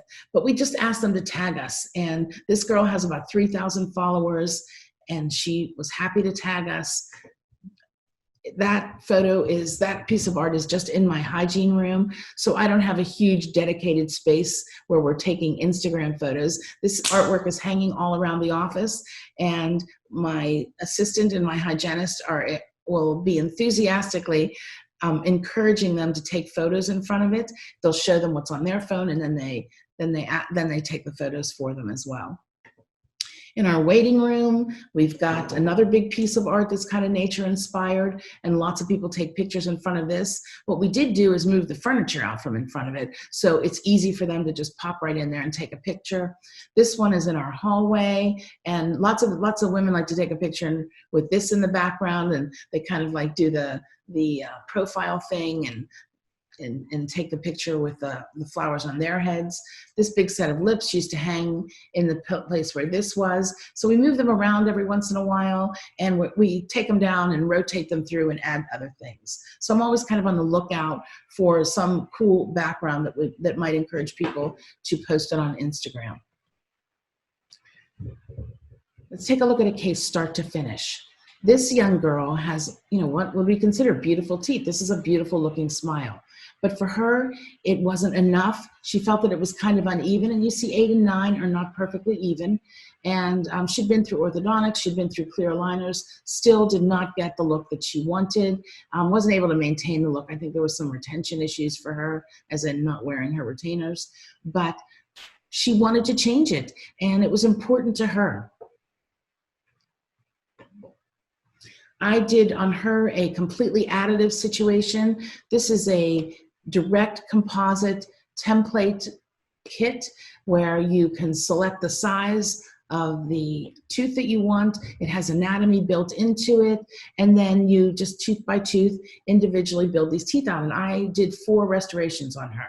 So I did 7, 8, 9, and 10, one tooth at a time, isolating, etching, adhesion, load up the template, and then smash it onto the tooth, clear the extra, cure it, There it is after it's been cured.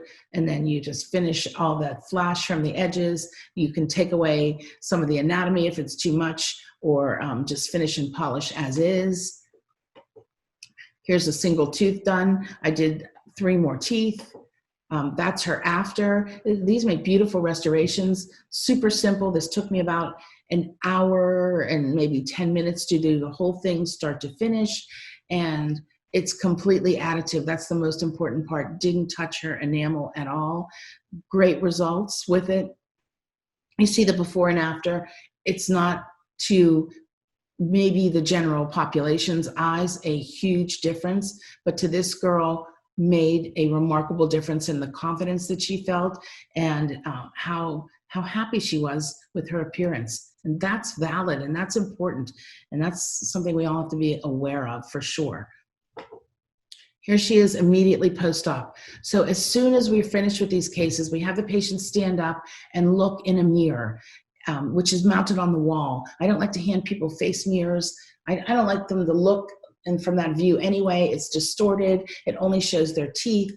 And I think that they don't necessarily get the right perspective when they look at it like that. And also it's really hard to film because the mirror's in front of them. So we have them look at a mirror on the wall, and we're always ready with the camera. So we don't tell them we're going to film it. We just say, hey, get up. Hey, take a look. What do you think? And then, this was her reaction. Can you believe it? Wow. Oh my gosh. Wow. Look over here. So you can't ever repeat this. Once they say it once, it's so genuine, and you have to capture it on film when they do it the first time. And we don't tell them we're going to film them because it makes them self-conscious. And they're usually so consumed with looking how they look, they don't realize we're filming them. So we always film them. And I try to do it from a flattering angle. And then, because then we then ask them if we can use it. We have everyone sign a consent before we start anything that says we can use the photos in their video for teaching, for marketing, for publication, but I never use them on social media or publicize them unless we ask them again. So we shoot the video and then we say, hey, is it okay if we use this video? And we let them watch it. And these kids always let us use it. They always are perfectly fine with it. And we have them sign another consent if they're over 18, under 18. We have their mom or dad sign a consent for them as well and ask them if we can use them. If they don't like it, if they don't want us to use it, we just delete it right then and there. So it makes everybody feel comfortable with that situation. But it's important to film this without telling them and to do it while they're looking for the first time to get this kind of awesome reaction. Then we can use these for other things. Then I take photographs, and we have a little studio set up, and I'm taking photographs that I use for lecturing like this and for social media posting. And then we're asking her to take some pictures, some Instagrammable pictures. So this was in the piece of art in my waiting room. And we took a whole bunch of pictures with her phone, and then she tagged us in them. And she posted this one to her story. She also posted them to her traditional account. She has 1,105 followers. She posted her before and after. So it's directly delivering our message to the exact people that we want to. And it doesn't cost anything to do this, except some artwork or something in the office. I will say I've seen lots of dentists that have patients, and we tried this at first too, to take pictures in front of their sign.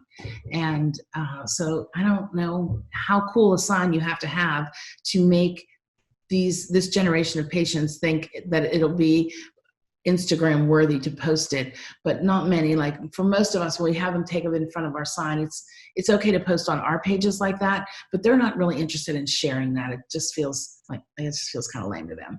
So you need to have something that's different and something that's appeals to them, appeals to their aesthetic, really. And I think our next thing is we're going to be installing sort of a plant wall, because that seems to be the thing that lots and lots of restaurants are having, and kids are taking photos in front of that. So we might give that a try for a little while as our next Instagram worthy situation. So I just want to leave you with the 3 things that I think are important, that we recognize that this group of patients is out there and that they want treatment. And even though we are pandemic and people are possibly not doing as many elective procedures, those are the more mature people. These young kids are still doing it like crazy. I've done a ton of Zoom consults while we were closed during the pandemic. And since we've been opened back up again, they're calling in droves again. They're looking to get it done. Secondly, first that we recognize it. Second, that we do it really responsibly and conservatively. And then the third thing is that we engage them. We ask them to post it on their social media to drive more patients just like them to us. Some contact information for me. Thanks so much for your time today. Be well, everybody, and I hope to see you at a meeting soon. That was awesome. Thank you, Susan. There is just something about helping people have more confidence after their smile has just been exactly what they want. So thank you so much. Now, I have another special guest. You might have seen him earlier, and he's very important to Ultradent products. Our CEO, Dirk Jeffs. Good to be back. And I appreciated Dr. McMahon's presentation there. She comes across so well. She's been a great partner in education for Ultradent. What I really appreciate about her approach is her integrity and her care. Yeah. Always caring for patients, and those are two core values for Ultradent. So, but Harley, I have some questions for you. Let's talk about it. Yes. Do you have, as a clinician, Okay. In your experience, patients coming in with a photo, for example, saying, I want to look like this? You know, definitely have when I was being a dental assistant, not as much as a dental hygienist, but you do have people that come in that maybe they want larger or smaller front teeth, or they want their smiles to be further back. If you've ever noticed when you smile, sometimes it hits your premolars, sometimes it hits your molars, and you can't really change that. But 'tis the life we live. You know, Dr. McMahon referenced Facetune. I've never used it. Have you? I actually haven't used Facetune. I'm surprised you haven't used it. No, just kidding. I have used an app when I was younger. It was about 2021. You see all these people on social media. They look absolutely perfect. And, you know, I wasn't wearing makeup. I didn't have these lashes. Truthfully, these lashes aren't real now, just so everybody knows. And I would Photoshop lashes on my eyes to make them look bigger. So I haven't used that exact app, but yes, when I was younger, I did. Cool.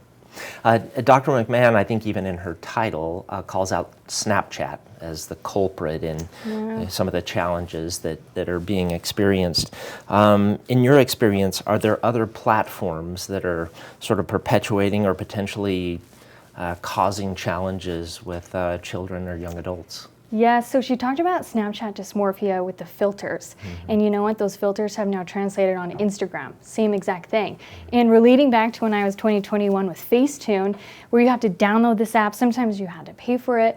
Now it's instantly right in your face. And I have to be real with you again. Sometimes in those filters, I'm like, I look really good today.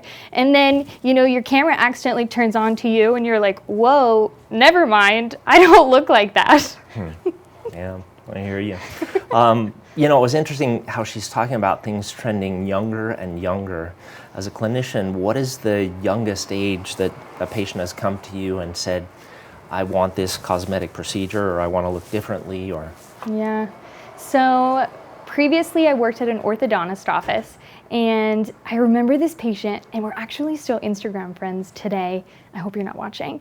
And she was 12 years old. She came in with her grandma and she wanted braces because her friends all had braces.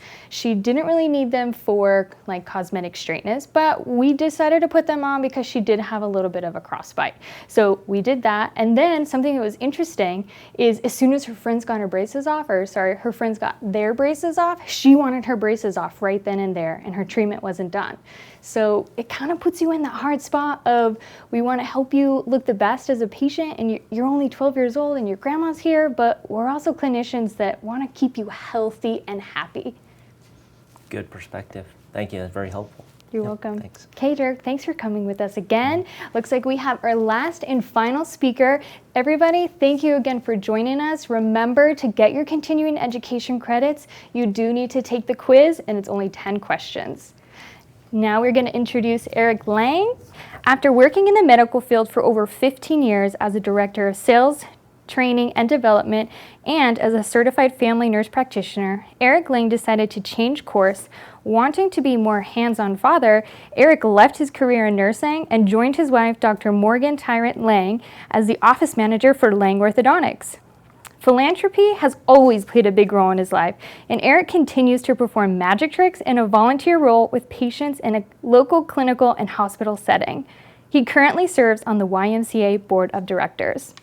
All right, hello, good evening. My name is Eric. I am with Lang Orthodontics. I am in Shreveport, Louisiana. You're looking at a picture of our team here. We're going to be talking today about culture. So let's get right into it. My name again is Eric Lang. I'm the office manager of Lang Orthodontics. I work with my wife, Dr. Morgan Trahan Lang. We have 2 kids here in Shreveport, Louisiana. We'll get more into all this in just a little bit.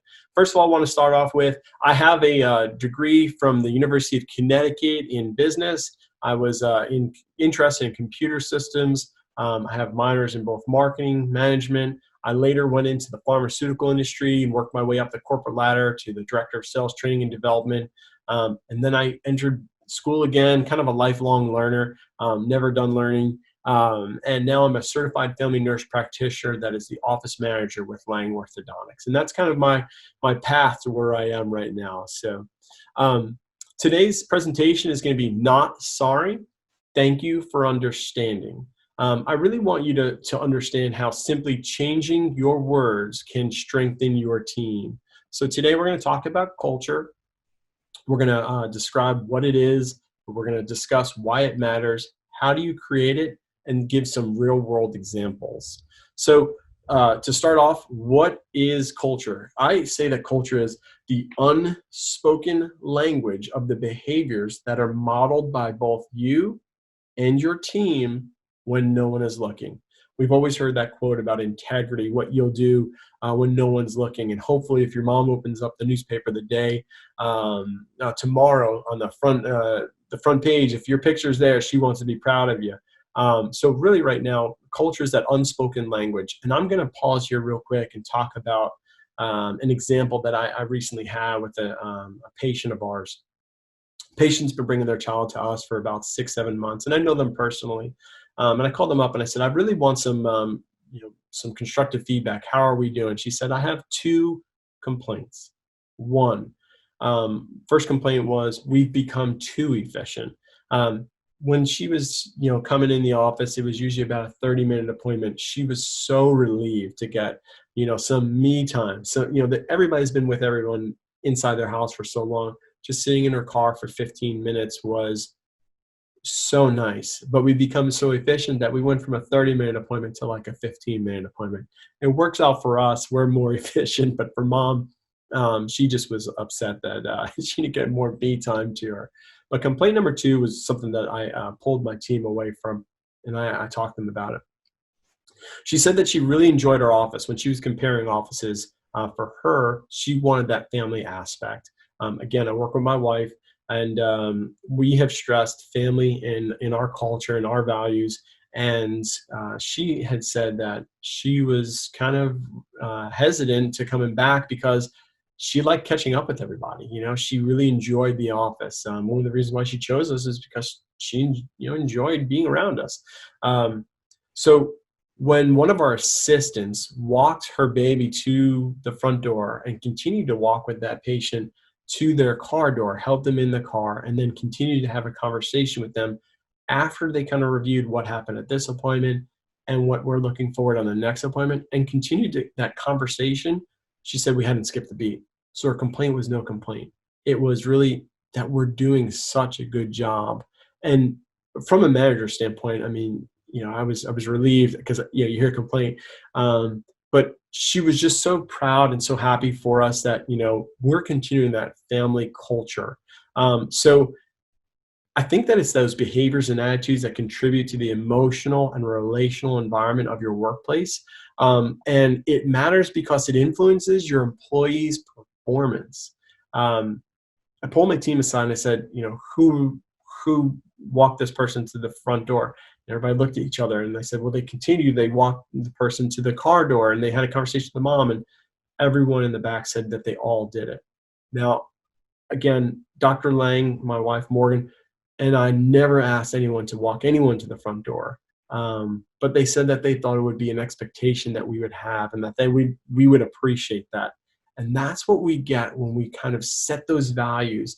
You hold those people accountable for their actions. Over the past 5 years I've been in the office with my wife, and setting that culture, they help set the tone for future patient engagements. So how do you create it? We always talk about a safe working environment in our office. We want people to feel safe. We want to always invest in our team members with continuing education. Obviously, I'm a lifelong learner. We want to monitor team members, their stress and feelings of being overworked. Again, I'll pause here. Now more than ever, we really need to read faces, and it's going to be eyes, because you can't see the smile that's behind these masks anymore. We really need to make sure that we can monitor stress and those feelings of patients that might, of our employees that might be overworked. So I'll get on my soapbox. This is my soapbox moment here for you guys. When I was 13, I thought I was going to the Olympics for swimming. I'm 5'7", so that didn't work out so well. But I'm reminded of this quote that I've used in just about every day of my career.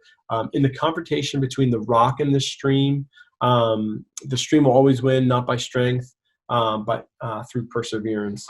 And I bring up that quote because it's so fitting right now.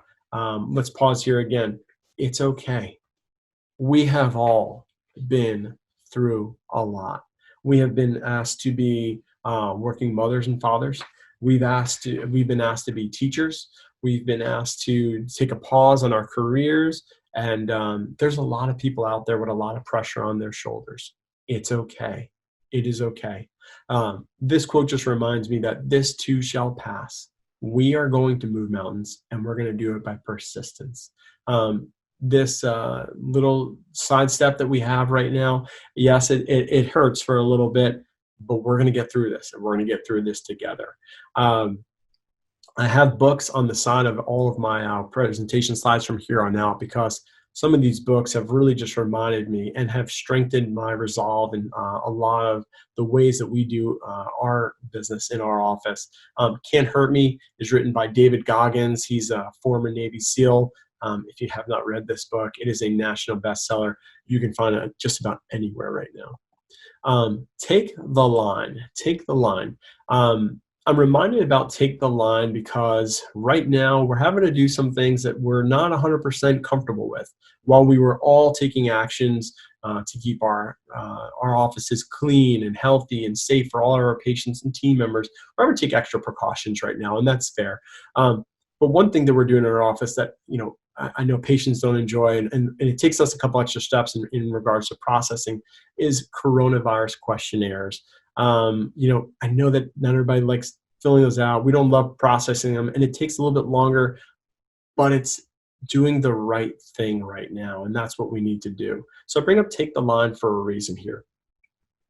As you can see, Clint Hill here, he didn't always agree with the presidents that he worked with. He worked with Democrats, he worked with Republicans, and Clint Hill was with 5 different presidents. So just let that sink in that, sometimes you don't have to always agree with things, but you should take the line. When I was a pharmaceutical sales trainer, we had a Train the Trainer venue that we went to, and we were in New York City. We're an off-site training trip. And I told my manager I didn't feel good early in the morning. And then he said, let's see how you feel after lunch. And after lunch, he actually approached me and he said, I think it's time we take you somewhere. So we were off to the hospital, had a racing heart rate. My skin was all flushed. I'm fine. But, that day I was out of sorts. I don't know what it was. But we went downstairs and we hailed a cab. We're in New York City. And I know your stereotypes are going all crazy right now. But we put our hand on the taxi that came up, and we heard someone say, "Take the line." And we turned around, and sure enough, there was a lady behind us that said, that's my taxi. And a bellman right behind her said, "Take the line." So my manager and I, thinking this is an emergency at the time, we're off the hospital. He's like, "Take the line." If you've ever been in a big city like New York City, you go downstairs to the hotel bottom. There's a bellman there who's ushering in taxis, and they're allowing the line to kind of get in the taxis as you go, kind of thing. So I'm reminded about take the line because even in an emergency, even in a time like this, it's important to remember that there's other people out there. There are ways about doing things. We got to do them correctly. So Clint Hill's book is amazing, by the way. The 1 Minute Manager. Gosh, Kenneth Blanchard has, I think, rewritten this book. He's got a revised edition to this. I think, if nothing else, the best strategy we can take is to invest in our current team. If you've hired a good team like we have at Lang Orthodontics, you reinvest in your team. That's the single best strategy you can adopt right now. I'm going to share with you a text message I sent to one of my team members, and I know that you're all probably thinking, how could you send this text message? I sent this text message the Friday that the day a person was going out on a vacation that they had planned months in advance. It was on a Friday. They were leaving that night for vacation for a full week. And I said, we have to chat next week. And their response, which came almost immediately, was, my heart just sank. Everything okay? And I said, about your raise. It is imperative that we remember that people have been through a lot, including your team members. People are going through financial troubles. People are going through childcare troubles. They don't even know who's going to watch their kids. Sometimes there's certain challenges out there right now. In our office, we don't want to wait until we have our end of the year meetings, or we're going to wait until the summer numbers come in and we can see what we can do. I'm going to celebrate my people all year long. And one of the ways you can do that, and if you have a pen and paper, I suggest you write some of these things down. We actually have an Excel sheet right now in our office. I've got columns, I have our employees' names. I have their birthdays on there. This way, and I can organize in my calendar so it's not a surprise, like, oh my gosh, whose birthday is it this week? We have their birthdays in there. We have their work anniversaries in there. We call it work anniversaries. I have their favorite snack in there. I have their favorite dessert in there. I have their favorite color in there. We also include their favorite flower. We try to learn as much as we can about our employees. These are just some of the things that you can do so that when it becomes time, you know what to do. You don't just get the cookie cake because it's down the road and it was easy. Or you go around the corner and you get whatever flowers they have. You get something that's meaningful to them. And you really reinvest in your team. So that's really going to help with your team member relations. Simon Sinek, leaders eat last. Indeed, they do. So I'm reminded about a story that kind of came about when I was training representatives from around the nation. We trained about, a little bit over 2,000 sales representatives from around the nation. And we did it at like 2, 3, 4 week training periods. And we did it in just several months, and it was intense. About halfway through, we all looked beat up, just a little, tired from spinning the wheels, basically. And my buddy said to me, he goes, gosh, it's time to break bread. And you know what? I've never forgotten about breaking bread. It's important to not forget that your employees, your team, your patients, they're all going through different things right now. And something that we like to do is surprise our staff with, hey, whether you brought your lunch or not, we've got lunch coming in about an hour. We're getting Mexican today. Mexican's very good in Louisiana, by the way. So we break bread as a team during lunch days. We'll say, hey, let's go out for happy hour afterwards. And it doesn't have to necessarily be a drink. It can just be food with your team.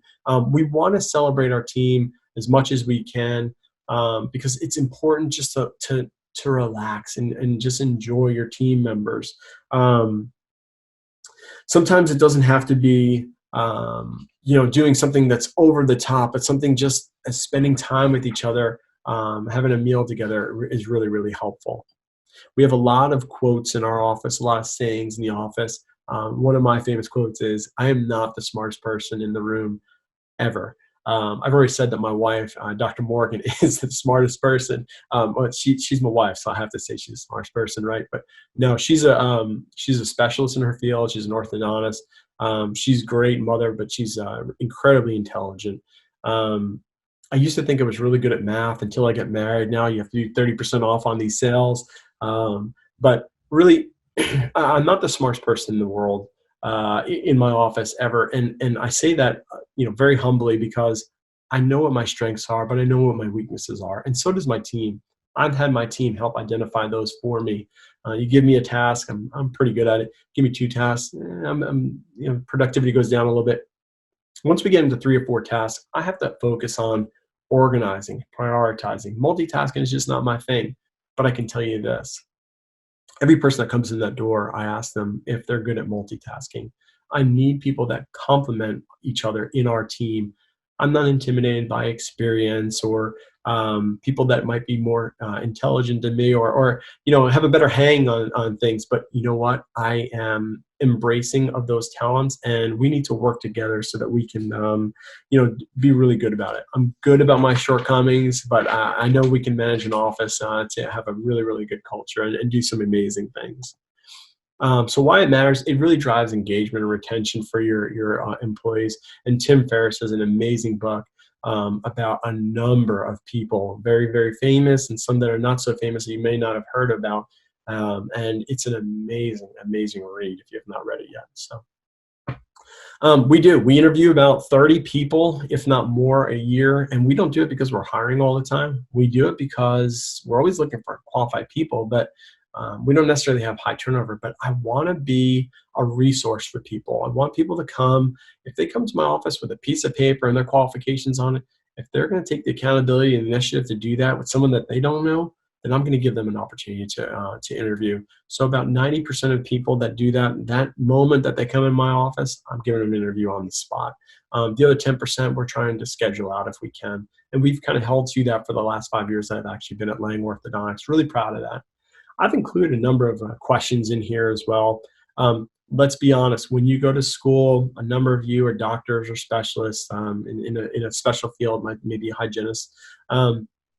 They don't actually give you the questions that you should ask on an interview. What kind of values you should be looking for? I mean, is someone wearing a watch? Did they show up 15 minutes early? Small things that you might think about. But in addition to some of these questions, here's 2 more questions I think you should consider. Where do you see yourself in 5 years? You'd be surprised by what people say. I've had people say, in 5 years, I want to be in a different state. I want to start a family. We can help people now if they have some things that we can do. For the people that want to be in a different state, we've got colleagues, dental community is small, whether it's the sales representative that has friends in that state or colleagues that we went to school with that can help this person find a home, be their forever home. That would be great. I try not to hire anybody for a year or a season. I tell everybody I want to hire them for life. I don't want them to look over their shoulder and worry about their job. I want it to be a safe working environment. But also I want them to develop underneath us as well. I don't want them to just to do one thing in our office. I want them to develop their talents and really be able to do many things at a very, very high level. So another question you can ask, and this is a great one, is what do you think about our website? Leave it open-ended. Find out if they know the days that you're open. Find out if you have another office. Find out if they know that you have a French Bulldog as your mascot wearing braces. Find out what it is. You tell people what your website is all the time. Let somebody else tell you that you don't really know that well, and find out what maybe you have some shortcomings you can fix as well. The book I reference here is The Boys in the Boat. It's an amazing tale of a crew team going after their Olympic dreams, and it's written at a time of really, really good challenge. And I would tell you that you can see the similarities between now and what they were going through a little bit. So a really, really good book I recommend. Why it matters we ask these great questions is, we really need to know and understand our team members as they come in the door so that they're a good fit and they're going to complement our team as well. Time. Oh my gosh, we are all busy, are we not? I don't know any office manager that says, I've got plenty of time. I can, do anything. We're all busy on time right now. But again, we've got these things covering our smiles right now. We need to be mindful of thank yous, but also big on our sorries as well. Now more than ever, I ask people when they knock on my door, and we have an open door policy, but when they knock on our door, I ask them to come in, sit down. I stop whatever I'm doing. I look them directly in their eyes. If you just look at someone 30% of the time, that's less than 20 seconds every minute. it's not that hard. We want to pay attention to people. If they're coming in our office, we want to make sure that they feel comfortable, they feel welcome. It's a safe working environment. They can ask us anything. So if anything does come up, they can always reach out to us. Tuesdays with Maury is a perfect story about how spending time with people is invaluable. Really, the most expensive thing we have in life is time. So invest time in your people. Let's get back to the title of this whole presentation. When you say I'm sorry, it means I am sorry for something I did. But what about the effect it has on the team or the patient that we did, that we worked with? You want to also follow that up with thank you for understanding. So you might be sorry for making a mistake, and we're all human in our office. That's another one of our quotes. But we are all human. We are going to make mistakes. I make mistakes all the time. I probably made a few during this presentation already. But the thing is that we want to make sure that we understand is that we say we're sorry, but thank you for understanding. Thank you for understanding that I made that mistake. Thank you for understanding that I'm going to get it correct next time. Thank you for understanding that I'm going to grow with you. I'm going to develop underneath you. And just like any family, we're going to have ups and downs, but I'm sorry, but follow up with thank you for understanding. And again, that's going to help create that comfortable environment so your team can come to you with anything that they have going on. Make your bed. If you've never heard William McRaven, Admiral McRaven talk, he is a very, very influential speaker. One of his chapters in his book is Failure Can Make You Stronger. Now, I don't see this as failure, but I do want to say the setback that coronavirus kind of provided to our office really helped us get more efficient. And I say that it provided us an opportunity because without coronavirus, the efficiency of our appointments would still be at 30, 35 minutes. Now they're at about 10 or 15 minutes. We have become very, very responsive, very, very efficient in our office. We're doing virtual appointments. We may never have had that, taken the next step to kind of make those come to fruition. We had talked about it for a long time, but this gave us the opportunity to really make some big strides in our office to become a lot more efficient. So that's been very, very helpful, and that's going to create an environment for healthy development as well as we can continue in the office here. So what's your why? What's your why? If anybody knows me, they know I love vintage cars. I actually sold a '69 VW Bug convertible to get engaged to my wife, and I do not regret it. I love that car, and so did my wife. But my wife, Morgan, said, once she said yes, she said, we'll get you something else on the road. I said, how about a truck? I was ready. But what's my why? I love vintage cars. Yes, this is my 1976 Ford Bronco. I bought it with my kids in mind. You can see the kids' seats in the back. And there's a friend down the road who helps take care of it and make sure it's nice and clean for us. But basically, I don't just work for a nice car or anything like that. This car has provided an opportunity for my family, which is my why, to enjoy memories together. And believe me, when Morgan is not in the car, Mom is not in the car, the kids are like, turn up the radio. So we go cruising. My kids and I love it. And what better book can you think about than the last lecture? What kind of memories do you want to leave for your kids? So what's my why? There's a picture of my two beautiful babies and my wife, Dr. Morgan Lang. My why is my family, and I think everybody would kind of agree that is your why as well. We had a dry run with our PPE right before we opened our doors. And about 10 minutes into wearing the shield, the mask, the gowns, it was hot in our office and you could hear people grumbling. And then one girl in particular started crying about 10 minutes into wearing all this. And my doctor just looked around. She said, let's have a quick meeting. And we did. And she said, what's your why?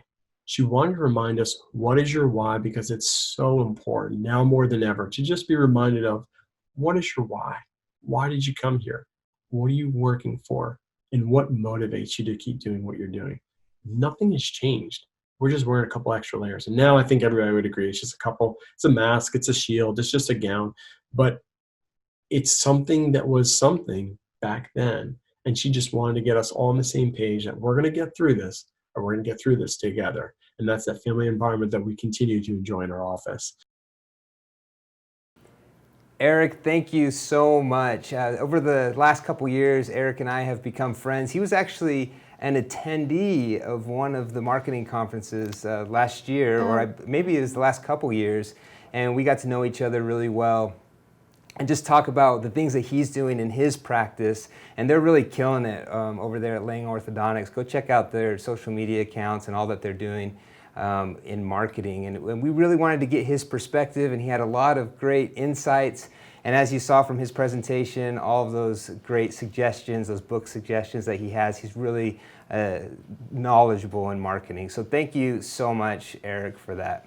And how great is that he was at one of your previous DDMC and now you are a presenter. That is great, Eric. Yeah, thank you. We had a giveaway for Eric that he wanted to give away. We were going to run that. We've actually decided to run that giveaway tomorrow. So be sure to tune in tomorrow morning. He has a really neat prize that he wants to give the audience. So tune in tomorrow for that. And then don't forget, I know you've heard me say this once, twice, and maybe 3 times, but to get your continuing education credits, you do have to take the quiz. Along with that, you won't receive it for at least 7 days. But since you have to wait that long, we're also going to give you some really awesome, helpful information and content as well. And just like Blake said, come back tomorrow, 10 a.m. Mountain Standard Time. We'll be here back at Ultradent Products headquarters, and you guys are hopefully going to be at home. And these are being recorded. As we've talked about, we will be sending out links to all the registrants tonight with links to watch it whenever you would like, and we'll also send you the links to the quizzes as well. So thank you so much for joining us today. We're excited to jump into the tools, the marketing tools, and that strategy tomorrow. So please stay tuned, and we'll see you tomorrow. See you guys soon.